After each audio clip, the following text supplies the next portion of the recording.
Sa umpisa ng kwento, ipinakita ang lungsod na Chester's Mill na tila isang payak at normal na lugar lamang. Wala itong kakaibang pangyayari at tahimik ang pamumuhay ng mga tao. Ngunit hindi nagtagal, nagsimulang mangyari ang mga hindi maipaliwanag at nakakatakot na insidente roon, na tila ba unti-unting ginawa ang lungsod na mas masahol pa sa isang bangungot. Ano nga ba ang mga ito? Alamin natin. Nagsimula ang kwento sa isang lalaki na tinatawag na Barbie. Makikita siyang naglilibing ng bangkay sa gitna ng kagubatan. Hindi siya taga roon at batay sa sugat sa kanyang noo. Malinaw na dumaan siya sa matinding laban bago niya ito nagawa. Matapos ilibing ang bangkay, agad siyang umalis sakay ng kanyang sasakyan upang lisanin ang lugar. Ngunit habang nasa daan siya palabas ng lungsod, nakasalubong niya ang sasakyan ng isang pulis na si Sheriff. Sa pagkatakot at pagkabigla, na-distract siya sa pagmamaneho. Ngunit nagawa pa rin niyang iwasan ang pulis at makatakas. Habang nagpapatuloy sa pagtakbo, bigla niyang nakita ang ilang baka na nakaharang sa gitna ng kalsada. Para maiwasan ang banggaan, mabilis niyang iniwas ang manibela, ngunit dahil dito, napunta siya sa isang bukirin na puno ng mga baka. Nasaktan siya ng bahagya sa insidenteng iyon. Ilang sandali pa biglang yumanig ang lupa na parang lindol. Kasabay nito, may isang bagay na bumagsak mula sa langit. Nang tumigil ang pagyanig, napansin niyang may baka na naputol sa dalawa dahil sa bagay na iyon. Sa sobrang takot, nilapitan niya ito at hinawakan. Doon niya natuklasan ang isang hindi nakikitang pader, napakatigas, at matalim na kayang humati ng mga bahay sa gitna. Maya-maya, may isang batang lalaki na nagngangalang Joy na dumating at tinanong siya kung ayos lang siya. Habang nangyayari ito, sa ibang bahagi ng lungsod nakatanggap sina Sheriff at Linda ng nakakabahalang balita. Nawalan ng kuryente ang buong bayan, patay ang telepono at hindi rin gumagana ang internet at satellite signals. Kasunod nito, isang eroplano ang bumangga sa hindi nakikitang pader at bumagsak. Lalong lumaganap ang takot sa mga tao at dito na nila napagtanto na hindi ito simpleng pader, kundi isang malaking bilog na dome na bumabalot sa kalahati ng lungsod. Samantala, sa isang istasyon ng radyo, sina Phil at Dodie ay pilit na binubuhay ang signal. Nalilito sila kung bakit biglang nawala ang lahat ng komunikasyon.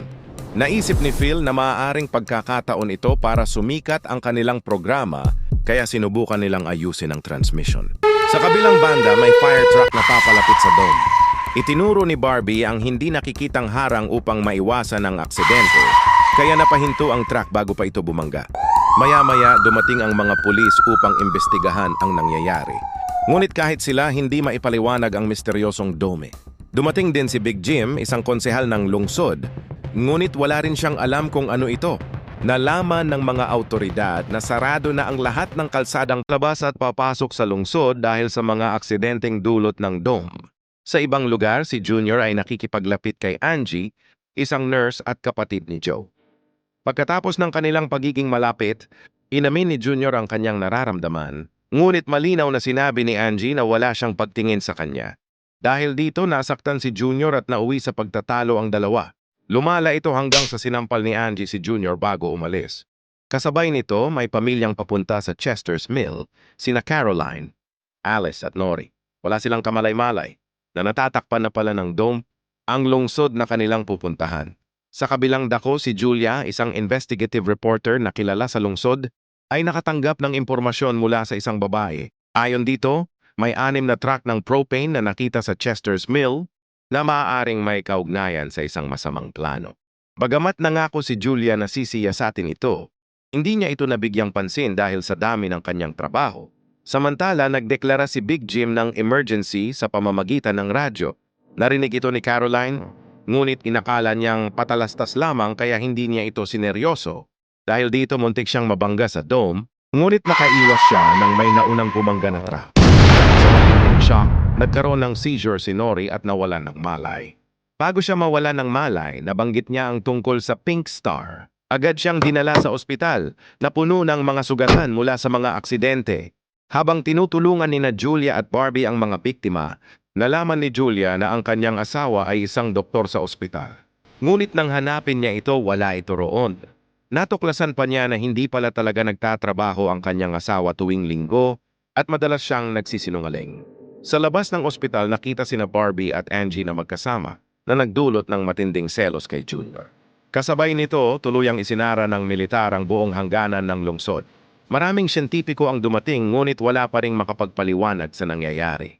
Maya-maya, kinausap ni Big Jim ang sheriff tungkol sa propane na nagpapahiwatig na may alam na siya tungkol sa misteryosong dome ngunit hindi niya ito inilalabas sa publiko. Habang lumalala ang sitwasyon, napilitan si Barbie na manatili sa loob ng lungsod kahit wala siyang matuluyan o malinaw na plano kung paano makalalabas. Dahil sa takot at pag-aalinlangan, pinili niyang magpalipas ng gabi sa loob ng kanyang sasakyan.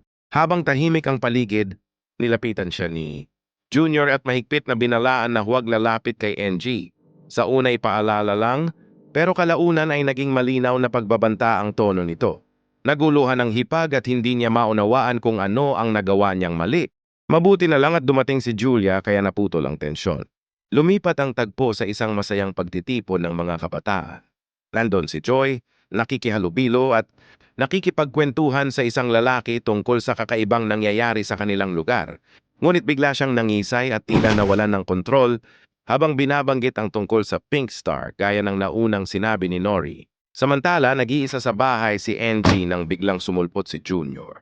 Walang sabi-sabi, dinukot siya at dinala sa isang luma at sira-sirang taguan ng kanyang ama. Doon, ibinonyag ni Junior na alam niya ang tungkol sa misteryosong dome na bumapalot sa kanilang bayan. Sa usapan nila, nalaman din ni NG na si Big Jim ang ama ni Junior.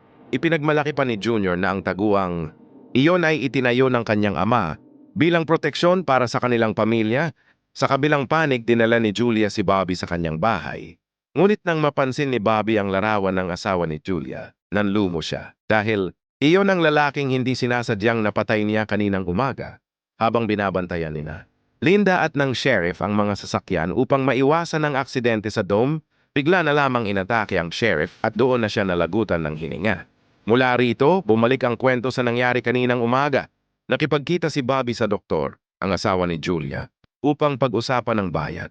Ngunit tumanggi ang doktor na uwi sa pagtatalo at sa gitna ng kaguluhan ay aksidenteng nabuong ni Bobby ang doktor.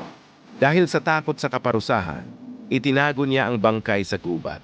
Sa kasalukuyan, nagising si Bobby at napansing nawawala ang kanyang kwintas. Nang tanungin niya si Julia, sinabi nitong tutulungan siyang hanapin ito. Ngunit naalala ni Bobby na naiwan iyon sa lugar ng krimen. Samantala, kasama ni Joy ang kaibigan niyang si Beth. Pinag-uusapan nila ang nangyari kagabi, lalo na ang tungkol sa Pink Star, pero walang maalala si Joy. Sa istasyon ng radyo, nagawa ni Dodie na makakuha ng signal. Mula sa labas ng dome gamit ang isang kakaibang aparato, narinig niya ang pag-uusap ng mga sundalo na nalilito rin sa hindi nakikitang harap. Habang nag-aalmusal si Big Jim, dumating si Linda at ibinalita ang pagkamatay ng sheriff.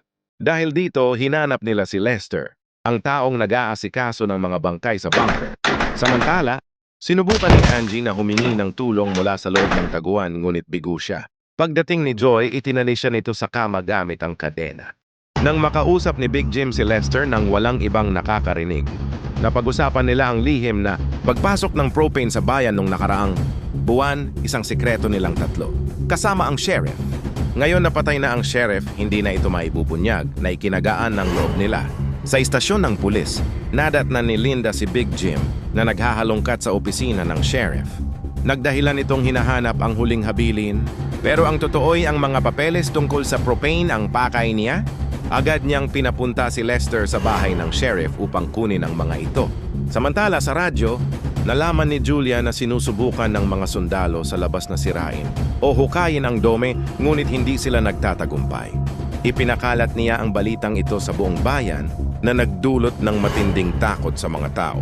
Sa gilid ng dome, napansin ni Joy at Ben ang mga siyentipiko na nagsasagawa ng eksperimento. Sinubukan nilang alamin kung ano ang epekto ng tubig, ngunit walang malinaw na sagot.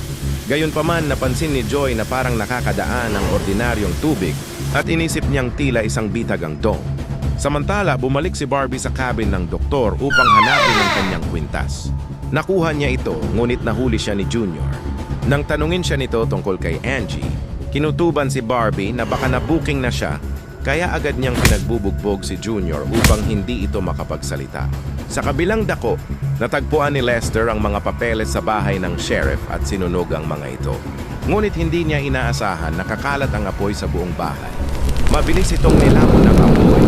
At kahit nagtipon ng mga tao upang apulahin ito, wala silang magawa dahil wala silang fire truck. Kung pinabayaan nilang magpatuloy ang apoy, tiyak na lalong iinit ang loob ng dome at maaaring ikamatay iyon ng maraming tao. Kaya agad na kumilos ang lahat para apulahin ang sunog at si Bobby ang nanguna sa pag-organisa ng mga tao. Habang abala sila, narinig ni Linda ang sigaw ni Lester mula sa loob ng nasusunog na bahay. Kahit delikado, pumasok siya at pilit itong inilabas saka ipinagamot sa doktor.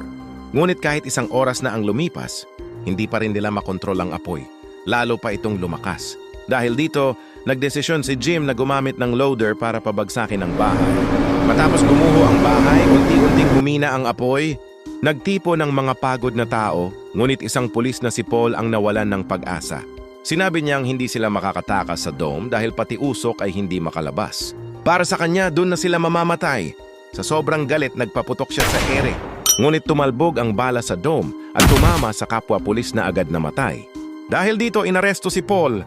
Pagsapit ng gabi, naglibang sina Joy at mga kaibigan niya sa pag-skate. Lumapit si Nori at nakiusap na makicharge ng telepono, kaya dinala siya ni Joy sa bahay nila na may generator, isa sa kakaunting meron sa bayan. Samantala, dinala ni Linda si Paul sa kulungan. Sa labas ng istasyon, may mga nagpoprotesta laban sa sistema ng pulisya. Pinakalma sila ni Jim sa pangakong tutulungan sila. Habang nakakulong, nagkunwaring inaatake sa puso si Paul. Nang lapitan siya ni Linda para tumulong, bigla niya itong ikinulong at tumakas. Sa bunker naman, bumalik si Junior kay NG. Napagtanto ni NG na kailangan niyang makuha ang tiwala ni Junior, kaya nagkwento siya ng alaala nila sa isang lumang tunnel. Iminungkahi niyang baka iyon ang daan palabas dahil posibleng hindi ito sakop ng dome.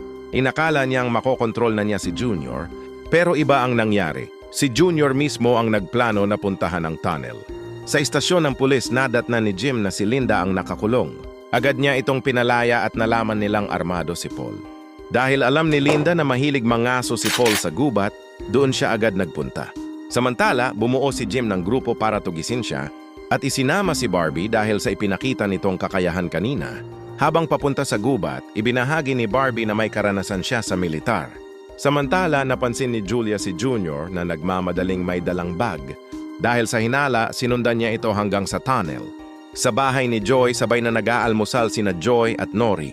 Medyo naiilang si Joy, pero si Nori ay kalmado at palabiro. Dumating si Ben kasama ang dalawang babae para makicharge at ginamit niya ang generator para magpasikat. Kahit nag-alinlangan, pumayag si Joy dahil gusto rin niyang tumulong kahit alam niyang mahalaga ang generator. Sa gubat natunto ng grupo si Paul, ngunit agad niyang binaril ang isang binata sa binti.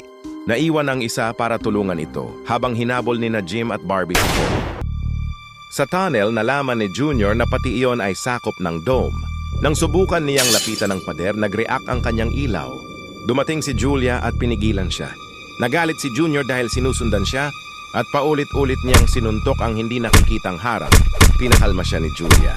At nagkaroon sila ng pag-uusap tungkol sa nakaraan nito bilang mamamahayag. Samantala, dumami ang tao sa bahay ni Joy na gustong gumamit ng generator. Isang pasaway na binata ang nagtangkang maningil, kaya nakialam si Nori. Lalong uminit ang sitwasyon, pero biglang nawalan ng kuryente. Dahil sa nangyari, natuwa si Nori na pinanigan siya ni Joy. Sa gubat, naabutan ni na Jim at Bobby si Paul, ngunit handa na itong bumaril. Sa tamang oras, dumating si Linda at pinatigil siya sa pamamagitan ng pagbaril. Sa kabilang banda, pinuntahan ni Caroline si Nori at pinagsabihan ito. Sa gitna ng tensyon, naghawakan ng kamay sina Joy at Nori at nakaramdam ng kakaibang koneksyon. Kasabay nito, pareho silang inatake at nagsimulang magsalita tungkol sa isang pink star. Samantala, bumalik si Junior kay NG na may dalang first aid kit.